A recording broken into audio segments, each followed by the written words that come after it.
Congressman David Cicilline voiced his support of a continuing resolution that will fund the federal government through December 16th.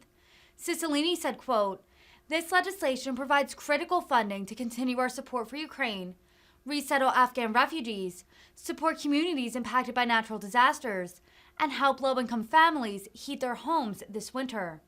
The House of Representatives ultimately passed the continuing resolution. All but 10 House Republicans voted against it. Yields back. The gentlewoman from Texas reserves. The gentlewoman from Connecticut is recognized. Mr. Speaker, I yield 1 minute to the gentleman from Rhode Island, Mr. Cicilline. The gentleman from Rhode Island is recognized for 1 minute. Thank you, Mr. Speaker. I rise today in support of this continuing resolution.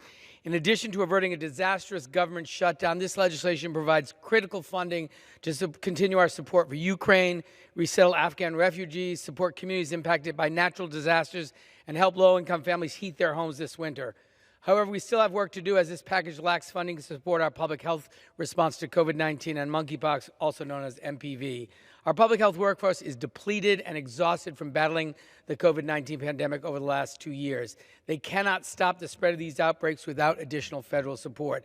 Both viruses disproportionately impact low-income communities and communities of color. Congressional inaction will deepen these disparities. I urge my colleagues to vote today to avert a government shutdown and then join us in working on a long-term funding bills that address these public health crises and the other priorities of the American people. And I want to end by thanking the extraordinary chairwoman of the Appropriations Committee, Rosa DeLauro, for her leadership in negotiating today's legislation, and thank her for all she's done, and I yield back. Gentleman from